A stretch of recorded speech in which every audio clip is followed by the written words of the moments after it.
दर्शकों, आपके चैनल कानूनी चर्चा पे आपका स्वागत है। Welcome to your own channel कानूनी चर्चा। पहले आपको जो मैं हिंदू मैरिज एक्ट के पे बात कर रहा था उसके एपिसोड्स मैंने जो पीछे बनाए हुए हैं, लेकिन आज दर्शकों जो मेरे व्यूअर्स हैं इस चैनल के और बातें होते रहते, तो उन्होंने कहा कि इससे हट के आज थोड़े बच्चों के एग्ज़ाम भी हैं जो केसीएस जुडिशल के, और ऐसे भी लॉ स्टूडेंट्स जो डिफरेंट लॉ स्कूल्स के हैं जम्मू में, और मुझे जो कमेंट्स आते रहते हैं उन्होंने कहा कि थोड़ी सी आज कॉन्स्टिट्यूशन ऑफ इंडिया के चैप जो मेन है प्रियम्बल पे बात की जाए। तो मैं हिंदू मैरिज एक्ट का एपिसोड भी जल्दी, जो हमारा नेक्स्ट एपिसोड होगा सेक्शन 16 पे, उस पे भी हम कंटिन्यू करेंगे। लेकिन इन द मीन वाइल आज मैं चाहता हूँ, और दर्शक की डिमांड है, व्यूअर्स की डिमांड है, और पहले हमारे व्यूअर्स हैं, हमारे स्टूडेंट हैं, बच्चे हैं, और जो हमारे लर्स हैं, इनसे भी चर्चा होती रहती है। और आजकल तो हमने आईएएस और केएस वाले, जो कॉन्स्टिट्यूशन भी उनका एक सब्जेक्ट है, तो उस पे आज मैं बात करूंगा। तो आप सभी का स्वागत है। तो कानूनी चर्चा चैनल पे वेलकम वेलकम, स्वागत है आप लोगों का, जो भी इस वक्त व्यूअर्स देख रहे हैं और जो बाद में इसको देखेंगे जब ये वीडियो हमारा अपलोड होगा। तो सबसे पहले आपको मैं थोड़ा हिस्ट्री में ले जाऊंगा। प्रियम्बल आज मैं डिस्कस करूंगा, और प्रियम्बल्स कॉन्स्टिट्यूशन के हैं, ये क्या हैं, कैसे आए, कैसे, कहां से, और ये क्यों कॉन्स्टिट्यूशन ऑफ इंडिया में फ्रॉम द स्टार्ट में ही रखे गए हैं, बिगिनिंग में रखे गए हैं। तो ये आपको जानकारी है कि हमारा जो इंडिया, इसको हिंदुस्तान को हो, इंडिया को हो, भारत को हो, ये एक गुलाम था। It was a political colony of the British government. जो ब्रिटिश के लोग थे उनकी ये एक कॉलोनी थी। तो ये फिर फ्रीडम स्ट्रगल हुआ, फ्रीडम फाइटर्स आए, तो फ्रीडम फाइटर्स ने भी काफ़ी रोल अदा किया। कुछ महात्मा गांधी, जो हमारे फादर ऑफ द नेशन कहते हैं, जवाहरलाल नेहरू, और इंडियन नेशनल कांग्रेस की रहनुमाई में जो हमारी फ्रीडम मूवमेंट उस वक्त चली, ये नहीं, और भी लोग आए थे, सुभाष चंद्र बोस, और काफ़ी लोग जो फ्रीडम मूवमेंट में इन्वॉल्व हुए थे। जो इंडियन जो आर्मी बनी थी, जो सुभाष चंद्र बोस ने बनाई थी, उनकी भी कंट्रीब्यूशन है। तो मैं इस हिस्टोरिकल फैक्ट्स को बताते हुए मैं मेन मुद्दे पे आ जाता हूं कि जब हमारा देश आज़ाद हुआ 15 अगस्त 1947 को, तो इंडिपेंडेंस एक्ट 1947 को आया। तो उसके बाद जो 15 अगस्त 1947 में जो इंडिपेंडेंस एक्ट आया, उसके मुताबिक इंडिया को आज़ादी मिल गई। तो उस वक्त ये चर्चा आई कि हम नेचुरली एक इंडिपेंडेंट कंट्री बननी थी, एक सॉवरेन नेशन बनना था। और उस वक्त हमारे जो टू नेशन थ्योरीज के मुताबिक जो आपको जानकारी है कि इंडिया जो हमारा अरेस्ट वाइल कंट्री था, इसके दो जो पार्ट हुए टू नेशन थ्योरी पे। तो इस्लामिक जो कंट्री थी वो पाकिस्तान हो गई, और जो इंडिया एक सेकुलर कंट्री बनी, इसका संविधान भी सेकुलर बेसिस पे बनाया गया। और मैं तो ये आपको जो मैं एक बात कह दूं कि हमारा संविधान, जो डॉक्टर बी आर अम्बेडकर जो एक ड्राफ्ट कमेटी के चेयरमैन में थे, और कॉन्स्टिट्यूट असेंबली जो हमारी थी उस वक्त, जो पीपल ऑफ इंडिया ने उस वक्त चुनी हुई थी, सिस्टम चाहे उस वक्त वोटिंग का, चुनने का, रिप्रेजेंटेटिव कैसे आए कॉन्स्टिट्यूट असेंबली के, ये उस वक्त के लॉ के मुताबिक थे। तो उन्होंने क्या किया, एक ड्राफ्ट कमेटी बनाई कॉन्स्टिट्यूट असेंबली ने, तो उन्होंने ड्राफ्ट पेश किया, ड्राफ्ट तैयार होकर डिस्कस हुआ, काफी टाइम लगा इसको ड्राफ्ट, मुझे लगता है 2 साल 2 years 11 months and some days इसको लगे ड्राफ्ट करने में, बनाने में, डिस्कशन हुई कॉन्स्टिट्यूंट असेंबली में। उसके बाद ये तैयार हो गया, हमारा एनेक्टमेंट सारा तैयार हुआ इन्फोर्स करने के लिए। 26 I think it was ready for adoption के लिए। ये है 26 नवंबर 1949। लेकिन जो सवाल उठेगा, जो सारे दर्शकों की जो क्यूरियोसिटी होगी, जो व्यूअर्स जो होंगे जानकारी करने के लिए कि क्यों ये 26 जनवरी 1950 को लागू हुआ, इनफोर्स हुआ, अडॉप्ट किया गया। जी आपको जानकारी, ये तो जानकारी है। तो ये इसलिए किया था क्योंकि इंडियन नेशनल कांग्रेस का एक अधिवेशन हुआ था जिसमें पूर्ण स्वराज की मांग की गई थी। ये हुआ था 26 जनवरी 1929। ये लाहौर के रावी के किनारे हुआ था और इंडियन नेशनल कांग्रेस के अधिवेशन में ये हुआ कि हमने पूर्ण स्वराज लेना, और 1 साल उसका एक पीरियड रखा था, तो कि हम अपना ध्वज, अपना ट्राई कलर हॉइस्ट करेंगे। तो ये सारा देखते हुए, और फॉर्चुनेटली हमें आज़ादी तो मिल गई 15 अगस्त 1947 में। लेकिन फिर उसके बाद मैंने जैसे पहले कहा कि संविधान बना, और हमने 26 जो जनवरी 1950 की डेट की वेट किया, उस दिन का जिस दिन हमने पूर्ण स्वराज की मांग की थी, वो 26 जनवरी थी 29 की, और वेट किया था 1 ईयर टाइम दिया था ब्रिटिश गवर्नमेंट को कि हमें पूर्ण स्वराज दे दो। तो 26 जनवरी हमारे लिए, जो फ्रीडम स्ट्रगल में लोग थे, जो फ्रीडम मूवमेंट थी, उनके लिए इम्पॉर्टेंट थी, बहुत महत्वपूर्ण थी। इसलिए हमने ये 26 जनवरी को अपने संविधान को इन्फोर्स किया, चाहे अनेक्ट हो चुका था 26 नवंबर 1949 को। चलो हम अभी सबसे पहले अभी हम आ जाएंगे कि ये प्रियम्बल क्यों स्टार्ट में है और इनका क्या मीनिंग है, क्यों बनाए गए, क्या रिफ्लेक्ट करते हैं, और इसका आइडिया हमने कहां से लिया, इस पे हम चर्चा करेंगे। तो ये है जो यूएस की कॉन्स्टिट्यूशन है, उसमें भी प्रियम्बल है। उनके प्रियम्बल कोई और वर्डिंग होगी, हमारे प्रियम्बल जो हिंदुस्तान, इंडिया और भारत को सूटेबल थे उस वक्त, और जो हमने अपना नेशन बनाना था, किस किस्म का बनाना था लोगों का, तो मैं थोड़ा सा पढ़ूंगा, इसमें बताऊंगा कि ये प्रियम्बल, तो क्या हमने सोचा, क्या हमने कहा था कि क्या किस किस्म का भारत, किस किस्म का इंडिया हम लोग चाहते हैं। तो ये क्या था, बी द पीपल। देखिए स्टार्ट क्या है, be the people of India having सोलमनली resolved, resolution है, ऑब्जेक्टिव रेजोल्यूशन, जो हमने एक जो प्रियम्बल को ऑब्जेक्टिव रेजोल्यूशन भी आप कह सकते हो। तो क्या उस वक्त हमने रिजॉल्व किया, और किसने किया, बी द पीपल। पीपल के रिप्रेजेंटेटिव कौन थे, कॉन्स्टिट्यूट असेंबली में थे बच्चों के। तो कॉन्स्टिट्यूट असेंबली को कौन रिप्रेजेंट करते थे, ये लोगों के जो नुमाइंदे थे उस वक्त। तो कॉन्स्टिट्यूट इंडिया, इंडिया लफ्ज है यहां पे, मैंने एक बता दूं, प्रियम्बल में you will find only word India is mentioned, it is 2 times mentioned. We the people of India, India is people of India, and to constitute India, these are twice it has been used, into a sovereign, socialist, secular, democratic republic, and to secure all its citizens. मैं पहले बात करूंगा sovereign. What do you mean by sovereign?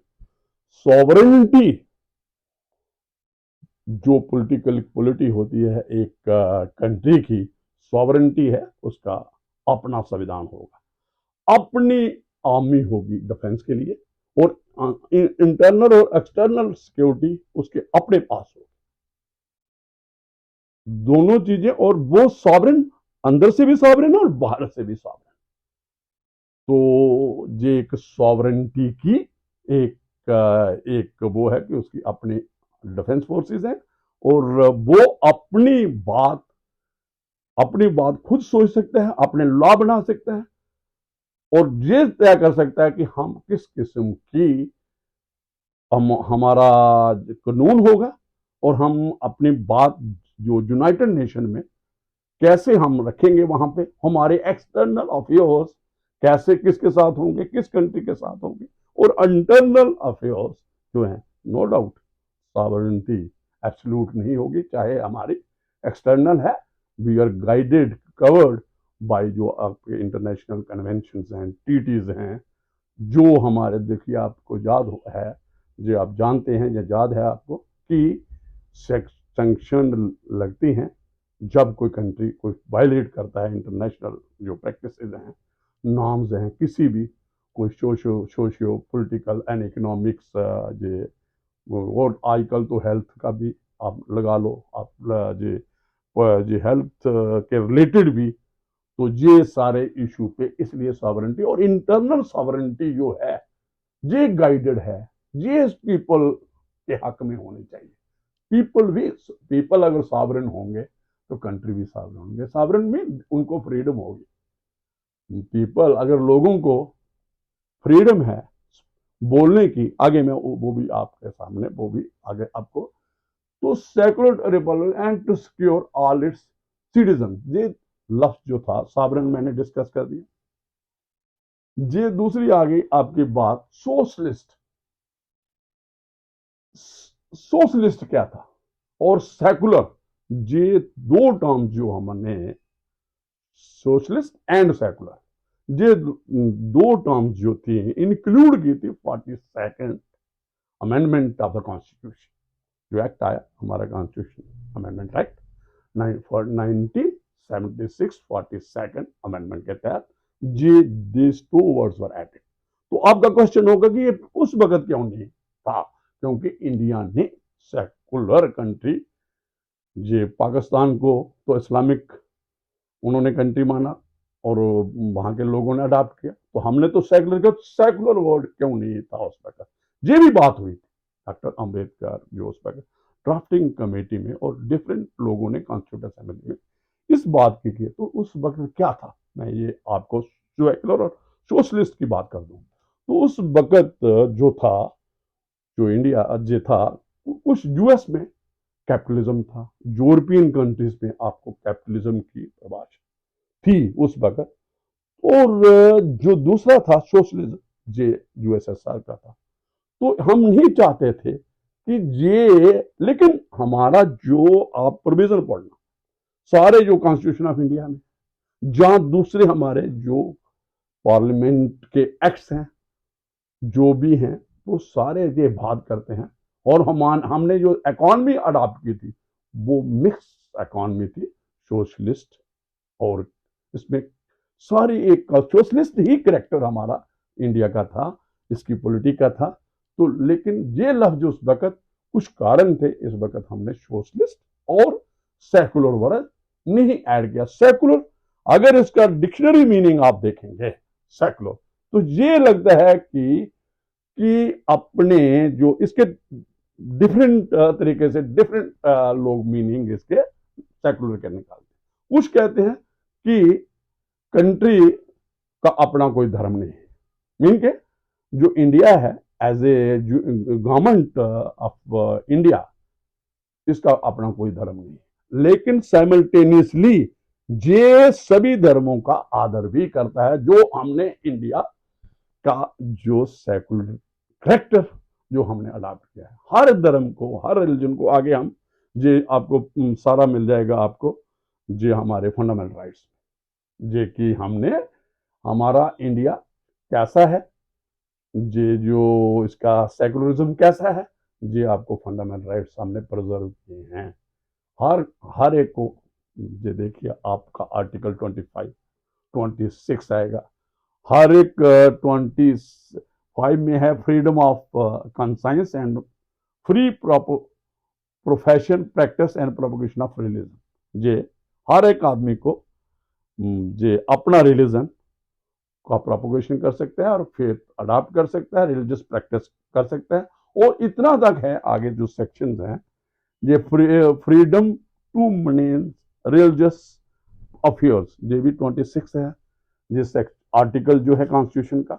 और आगे आप जाएंगे, freedom article 28 है, freedom as to attendance at religious instruction और religious worship in certain educational education दे। नो डाउट जो इंडिया, जो यूनियन ऑफ इंडिया के अगर कोई फंड से इंस्टीट्यूशन चलता है जिसमें जो contribution financial India, union of India करती है, जो स्टेट गवर्नमेंट करती है, उसमें कोई रिलीजियस प्रैक्टिस जो भी है, जहाँ किसी फेथ को अभाव, एंड उसमें सेकुलर की बात है, या कि सभी लोग एक ही ढंग से पढ़ेंगे। लेकिन एक्सेप्शन तब भी हमने यहाँ पे भी है कि कोई अगर जो स्टेट से फंड्स नहीं है तो अपने रिलीजन जो वो अपनी प्रैक्टिस अडॉप्ट कर सकते, अपनी किस्म की धार्मिक एजुकेशन, रिलीजियस एजुकेशन इम्पार्ट कर सकते हैं अपने जो भी लोग उस इंस्टीट्यूशन में पढ़ते हैं। लेकिन that is not a state funded institution. वो जो state out of state funds होता है उसका, उसमें किसी किस्म की धार्मिक प्रैक्टिस कंपलसरी नहीं होगी। और ये लेकिन एक्सेप्शन है, कोई भी रिलीजन, रिलीजियस ऑर्गेनाइजेशन, कोई भी, चाहे हिंदू है, मुस्लिम है, क्रिश्चियन है, पारसी है, कोई भी अपने इंस्टीट्यूट खोल सकती है और अपने out of their own fund वहां पे इम्पार्ट जो भी उनका फेथ है उसके मुताबिक रिलीजियस एजुकेशन दे सकती है और दूसरी प्रैक्टिस भी बच्चों को, जहाँ दूसरे लोगों को बता सकती है। ये हमारा जो मैंने इस पे बात कर ली सेकुलर पे। तो सोशलिस्ट भी बात होगी कि हमने सोशलिस्ट, ये हमारा करेक्टर इंडिया पॉलिटिक का, जहाँ हमारा जो इंडिया की जो था संविधान का, ये सेकुलर पहले भी था और हमने वही अडॉप्ट किया था, हमारे लॉ वैसे थे। हमने हमारा जो इकोनॉमिक, सोशल या पॉलिटिकल कंडीशन थी वो ही, इसमें दोनों सोशलिस्ट और सेकुलर, लेकिन फॉर्मली हमने ये अडॉप्ट किया 42nd ऑफ अमेंडमेंट है कॉन्स्टिट्यूशन में 1976 को, इसको फॉर्मली इंक्लूड किया गया। और एक वर्ड उसमें और भी इंक्लूड किया था उस वक्त, unity and integrity of India. India ये भी उस वक्त 1947 की अमेंडमेंट के, वो आगे हम इसमें पढ़ेंगे। देखिए आगे क्या है, हमने जस्टिस किस किस्म का चाहिए, जस्टिस सोशल भी होना चाहिए, इकोनॉमिक भी होना चाहिए और पॉलिटिकल भी होना चाहिए। तो आपको पता है कोई भी सोशल जो है प्रैक्टिस सभी के लिए ओपन है। जो भी सोशल हमारे अदारे हैं, जो इकोनॉमिक एक्टिविटीज हैं, उसमें भी एवरीबॉडी कैन पार्टिसिपेट, अपनी कंपनी बनाएगा, अपना बिजनेस करेगा, कोई रुकावट नहीं है। तो आपको इसके मतलब में हमारे पास जो ये सोशल इकोनॉमिक जस्टिस किस्म का, इसके भी आपको हमारे फंडामेंटल राइट्स में, फंडामेंटल ड्यूटीज में और फंडामेंटल जो प्रिंसिपल्स ऑफ स्टेट पॉलिसी है, ट्रैक्टो प्रिंसिपल, उनमें ये सारी चीजें आपको मिल जाएंगी जो प्रेम्बल में है।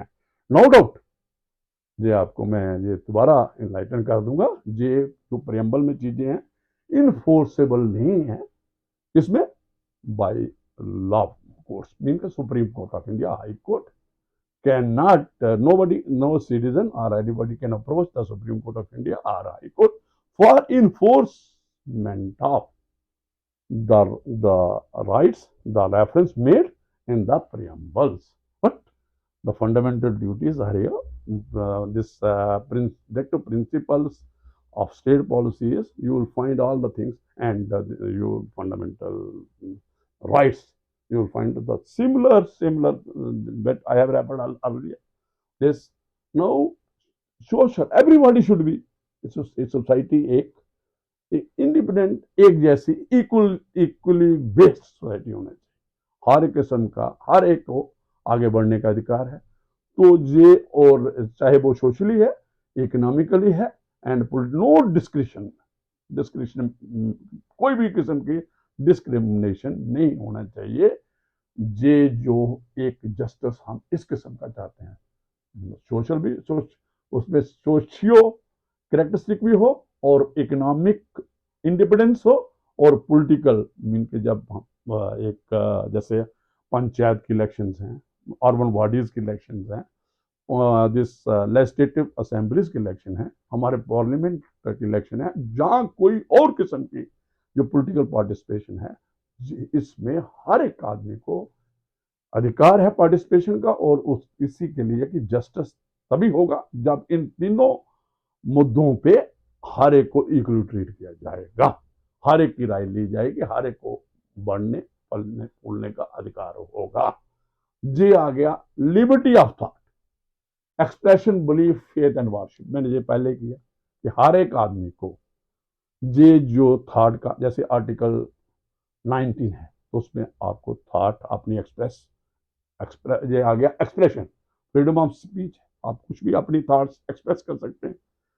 तो और ये जो आपका है एक्सप्रेस कर सकते हैं, स्पीच है, कहीं भी आप जा सकते हैं जो आर्टिकल, और कहीं भी प्रॉपर्टी इंडिया में आप खरीद सकते हो, कहीं भी आबाद हो सकते हो, आपका रेजिडेंस हो सकता है। तो ये सारी चीजें इसमें का equality of status, next is equality of status end of opportunity. तो ये अहम आर्टिकल आपको देखेंगे, ये आपको देख लीजिए आर्टिकल 14 आई थिंक, जो हमारा बात करता है इक्वलिटी बिफोर लॉ। ये 14 आ गया। 15 है कि आपको कोई डिस्क्रिमिनेशन नहीं होना चाहिए किसी किस्म की भी। कोई असेस है, किसी आपको जाना है कोई तो creed, sex, religion, faith and others, कोई किसी किस्म की भी डिस्क्रिमिनेशन नहीं होना चाहिए। Everybody should have a access. Access जिस सेक्शन आर्टिकल 15 में जो बात करता है, prevention of discrimination on the ground of religion, race, caste, sex और प्लेस ऑफ बर्थ। तो ये state shall not discriminate any citizen on the ground only of religion, race, caste, sex, place. मतलब state को no, next जो second article, no citizen shall on the ground of only religion, race, caste, दोबारा repeat हुआ है ये सारे word, be subject to any disability, liability, restriction और condition with regard to access to shops, public restaurant. ये सारी इसमें बात की गई है। तो ये आर्टिकल आप पढ़ सकते हैं। इसमें मेरा जो मेन कंसर्न है कि प्रेम्बल को कैसे मैं आपको बताऊं कि इसका जो ये इंट्रोडक्टरी वर्ड्स आप कहते हो, की नोट्स है हमारे अंदर कॉन्स्टिट्यूशन में क्या है। तो कॉन्स्टिट्यूशन जो बेसिक है, बाकी भी हैं, बेसिक जो तीन चीजें जो हैं, मैंने ये जैसे कहा, fundamental rights, fundamental duties and directive principles, इनको ही मद्देनजर रख के, इनके ही एक की नोट है जो हम कहते हैं ना कॉन्स्टिट्यूशन, जो जो हमारा कैसे ये प्रियम्बल को आप कैसे डिफाइन कर सकते हो। ये तो इसको यही है कि ऑब्जेक्टिव क्या था इसके। ये जैसे इंट्रोडक्शन वर्ड्स होते हैं, कोई भी आप बुक लिखते हो जहाँ उसमें इसके किसी भी किताब में अंदर क्या है, बुक में अंदर क्या है, तो उसके बाहर एक इंट्रोडक्शन होती है कि इसके पार्ट्स में क्या क्या है। तो ऐसे ही ये है। तो इसमें आपके अभी डिफरेंट जो जूरिस्ट हैं, जो जो हमारे विजनरी, लीगल विजनरीज हैं, उन्होंने डिफरेंट किया। किसी ने कहा ये सोल ऑफ द कॉन्स्टिट्यूशन है, जो हमारे ये प्रियम्बल्स हैं, सोल ऑफ द कॉन्स्टिट्यूशन। किसी ने कहा की नोट्स हैं। तो डिफरेंट डिफरेंट ये ऑब्जेक्टिव हमारा, ये लोगों का एक ऑब्जेक्टिव रेजोल्यूशन था कि हम किस किस्म का भारत, किस किस्म का इंडिया, किस किस्म का हिंदुस्तान और इसकी पॉलिटी क्या चाहते हैं। तो नेक्स्ट आ गया equality of status and of opportunity and promote among them all fraternity, assuring the dignity of individual and the unity and integrity of the nation. देखिए, fraternity भी frat word is brother, this donates, and int, then brotherhood, the जैसे हम तो ये पूरा विश्व को अपना मानते हैं, पूरी दुनिया को अपना मानते हैं। तो हमारा जो आपको मालूम है, पिछले दिनों हमने G20 समिट जिसकी प्रेसिडेंसी हमारे पास थी, G20 कंट्रीज की जो है, इसका समिट इंडिया में हुआ और एक साल तो हमारे पास ही है। तो उसका क्या हमने थीम दिया था, क्या हमारा ऑब्जेक्टिव था हमारे G20 जो हमारे अधिवेशन का था, जो इंडिया की प्रेसिडेंटशिप में था, तो वसुधैव कुटुंबकम का, उसमें हमने कहा था one world one family and one future. हम कितने बड़ी बात करते हैं, ब्रदरहुड, पूरी दुनिया का एक बात करते हैं इंडिया, और इंडिया को एक ग्रेट डेमोक्रेसी कहते हैं, इसको एक बड़ी democracy, mother of the democracy कहते हैं। तो ये उसमें ही हमने उसी के संदर्भ में जो हमारा कॉन्स्टिट्यूशन है, उसी के संदर्भ में ये चीजें जो हमने जहां से ब्रदर, और ये जो ब्रदरहुड का आप यू विल फाइंड ये हमारा फंडामेंटल ड्यूटीज में है। और ये unity and integrity of the country जो हमने ऐड किया था 42nd ऑफ अमेंडमेंट की थी 1970, उसमें भी वो आगे आ जाएगा आपका assure fraternity assuring the dignity of the individual। Dignity क्या इंडिविजुअल है कि हर एक जो भी इंडिया का सिटीजन है, जैसे आर्टिकल 21 उसमें हमने बात की है पर्सनल लिबर्टी की, और प्रोटेक्शन है हर किस्म की प्रोटेक्शन की, किसी की भी लाइफ और liberty otherwise than in due course interpretation हो गई है, जो मेनका गांधी के केस में थी, पहले था, जो हमारा इसमें अभी भी आर्टिकल में है प्रोसीजर एस्टेब्लिश लॉ, लेकिन अवाल हुआ लॉ कि आपको ड्यू प्रोसेस होना, उस प्रिंसिपल ऑफ नेचुरल जस्टिस को भी अडॉप्ट करना है। जैसे इसमें मैं ज़्यादा डीप नहीं जाऊँ, इस पर फिर बात करूँगा। मैं बिल्कुल सिंपल लफ्ज़ों में बात करता हूँ और एक्सप्लेन करता हूँ, और इसकी जितनी मेरी है जो भी है उसके मुताबिक इंटरप्रेट करता हूँ बातों का। और ये आम जनता के लिए है, लॉयर्स के लिए है, लॉ स्टूडेंट्स के लिए है, जजेस भी इसमें, और आज जो मैंने टॉपिक चुना हुआ है JIS और KS के बच्चों के लिए भी बहुत इंपॉर्टेंट है। और ये देखना इसके इस किस्म के सवाल, अब मैंने देखा, हमने जो पिछले क्वेश्चन पेपर देखे हैं IAS वालों के, IAS के और KS के, इसमें इतना तक डीप जाए, और भी जो पेपर्स होते हैं हमारे जो KCS जुडिशियल है या जुडिशरी के जो भी पेपर होते हैं, क्योंकि जो डिफरेंट स्टेट में, तो इसमें आपको ये जहां तक पूछते हैं कि भाई जो जिस एस कितने वर्ड्स हैं एस के आपके प्रियम्बल में स्टार्ट में, तो उसमें जैसे सॉवरिन है, सोशलिस्ट और सेकुलर है, जी हम ये इस पे भी ये पूछते हैं कि कहाँ है क्या, इस पे ही 4-5 क्वेश्चन हमने क्यों अडॉप्ट किया, जबकि हमारे पास संविधान तैयार था